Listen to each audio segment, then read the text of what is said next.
Ya, assalamualaikum warahmatullahi wabarakatuh. Selamat malam semuanya. Kali ini temanya mudik ya. Mudik itu sesuatu yang menyenangkan, apalagi bagi para warga Jakarta.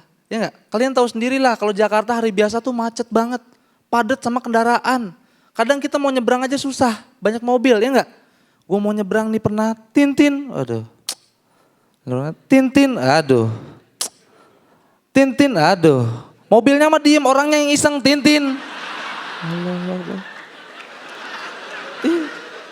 Udah gitu kalau hari biasa, yang macet bukan cuma kendaraan, mobil motor doang. Gue pernah pulang Jumatan yang di Jakarta, jalan kaki juga macet, astagfirullah. Gue pulang dari masjid nih, ya Allah ini macet kenapa, jalan setapak-setapak ya Allah. Gue ngelihat semut-semut juga macet, ya Allah. Saking padatnya Jakarta lu itu. Tapi ketika mudik jalanan Jakarta, kosong melompong. Kita nyebrang juga bisa banyak gaya ya kan. Mundur, maju. Salah ya? Maju, mundur. Maju, mundur. Cantik, enak gitu. Ya kan kita bisa main bola di jalanan. Anak kecil tuh banyak tuh main bola. Misalkan gawangnya di Semanggi, satu lagi di Cikini. Jauhan ya? Kejauhan ya? Enak gitu ya. Dan selain itu yang gue enak tuh dari misalkan mudik. Gue nih asli Bogor, gue besar di Bogor, lahir di Bogor. Jadi gue gak mudik. Gue yang dimudikin sama keluarga gue. Banyak keluarga gue dari luar kota datang ke Bogor. Gue seneng gitu nyambut, abis Idul Fitri kan nungguin gitu depan rumah. Wah si Uwa mau datang nih. Ada mobil. Mah Uwa, sampah, waduh. Gue kira Uwa gue. Nggak mudik bang, dimudikin ini lagi nunggu Uwa ya, ikutin. Gue nungguin lagi set, ada mobil lagi ngeliat, Uwa gue nih. Assalamualaikum, waalaikumsalam, gue pelukan, Uwa apa kabar? Om gue, om apa kabar? Ponakan semuanya datang lagi, Uwa assalamualaikum, waalaikumsalam. Saking banyaknya Uwa gue dalam, keluarga gue di luar. Siapa yang punya rumah nih? Dan yang paling gue seneng ketika mudik, keluarga gue datang ke rumah tuh semuanya rame. Kamar yang tadinya sepi, penuh dengan gua, om gua. Ruang tamu juga sama supir om gua. Gua akhirnya tidur di luar ya Allah. Gua nyari tempat yang kosong di mana ya? Kamar mandi nih pas dibuka set. Di bawah rak sabun ponakan gua, ya Allah. Ya. Akhirnya mau gak mau gua tidur di luar. Sehari 2 hari gak masalah. Tapi gue inget ada hadis yang mengatakan muliakanlah tamumu selama 3 hari. Ini gue bingung nih. Mau muliain susah ya. Karena kalau misalkan tidur sehari 2 hari di luar sih gak masalah. Kalau sampai seminggu, ikhlas enggak, angin duduk iya. Bingung gitu. Akhirnya gue mulai ngusir halus gitu. Tante, Uwa dong. Oh iya Uwa. Ya Uwa. Sorry. Uwa besok gak berangkat ke Jakarta? Besok masih cuti. Oh, rumah masih di Jakarta Wak? Masih. Enggak kena gusur? Enggak. Aduh, belum peka juga. Apa ya? Enggak kena banjir, Wak? Enggak. Kenapa ngungsinya di sini? Ya gue bilang. Ya, akhirnya pertanyaan-pertanyaan aneh gitu gue keluarin. Kompor udah dimatiin, Wak? Udah. Yakin? Yakin? Enggak mau dicek dulu? Enggak. Rumahnya kebakaran loh, masa sih? Gue Dani Beler, assalamualaikum warahmatullahi wabarakatuh. Tepuk tangan sekali lagi buat Dani Beler. Yeay. Langsung saja kita dengar komentar dari Dewan Juri. Silakan Pak De Indro. Dani Beler. Ini jadi sekaligus 2 ya, dari yang pertama sama yang kedua ya. Iya. Yang pertama secara garis besar aja buat aku terasa kamu terlalu hati-hati. Kayak ada hati-hati kayak gitu ya. Jadi sebetulnya mulus sih, keren-keren aja. Cuman mungkin karena kehati-hatiannya kemudian kamu bingung memilih di akhir tadi. Agak kurang jadinya. Tapi menurut aku keren banget secara keseluruhan. Ya, pokoknya keren banget. Siap. Yuk.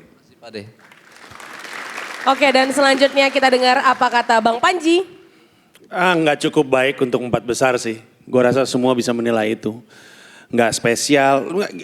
Gue jelasin dulu, lucu sih, tapi kan kita semua udah tahu gitu. Dan kalau misalkan pelawak naik atas panggung mah lucu, itu emang udah harus gitu.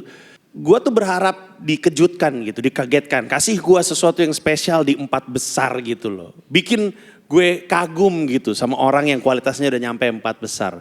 Sementara putaran pertama biasa aja, abis itu di putaran kedua mulai kelihatan tuh ada hit, ada miss, goyang. Gue gak pernah ngeliat Danny Beller goyang, baru sekarang gue ngeliat Danny Beller goyang.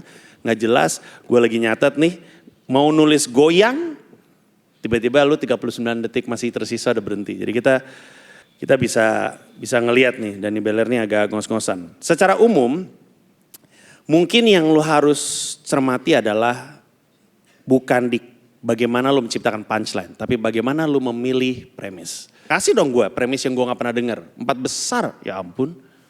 4 besar Ler. Ayolah.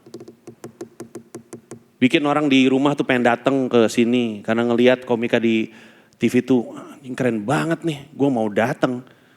Tapi kalau komikanya kayak gini, yang di rumah kan nggak dapat alasan, ngapain gue dateng? Ya gini-gini doang gitu. Lo kalau mau jadi pelawak banyak panggung, tapi ini suci 4 besar. Jangan bikin malu lah. Thank you. Siap, makasih Bang. Berikutnya silakan komentar dari Cak Lontong. Ya Dani, saya harus menilai 2 penampilan. Yang pertama tema keluarga, ini mudik. Ini mohon maaf, yang pertama lupa bisa diulangi. Itu. Gak bisa dong, kepanjangan Cak. Itu 5 menit sendiri tuh yang di awal tuh. Bisa Oke. subuh. Itu sih saya nilai ya. Yang pertama tentang keluarga. Saya catat di sini. Perbedaannya keluargamu, keluargaku ternyata nggak sama. Tuh, Iya. itu fatal. Menurut saya itu fatal. Itu harus lu catat ya, harus lu amati gitu, harus dicermati gitu. Poin, saya nyatet poin-poinnya aja. Iya. Dan lu kan orang Surabaya, dia mah di Bogor, ya pasti Jawa tuh keluarganya mah. Baru sadar deh. Baru sadar ngasih tahu Cak. Saya ngasih info. Ngasih tahu bukan baru sadar. Dan gini Dan, ini harus tampil 2 tema dengan durasi normal 5 menit seperti awal-awal tampil.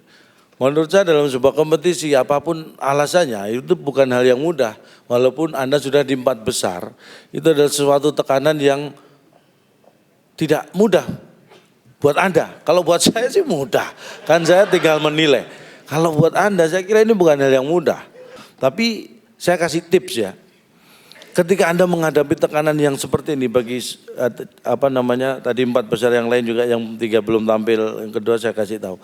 Ketika Anda mendapat tekanan yang luar biasa seperti ini, perbanyaklah gaya. Ketika Anda tidak siap dengan gaya, maka tekanan itu akan mematikan Anda.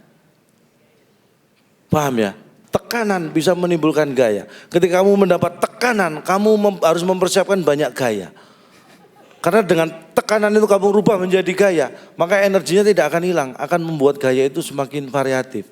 Intinya kurang lebih seperti itulah ya. Makasih Cak. Good job.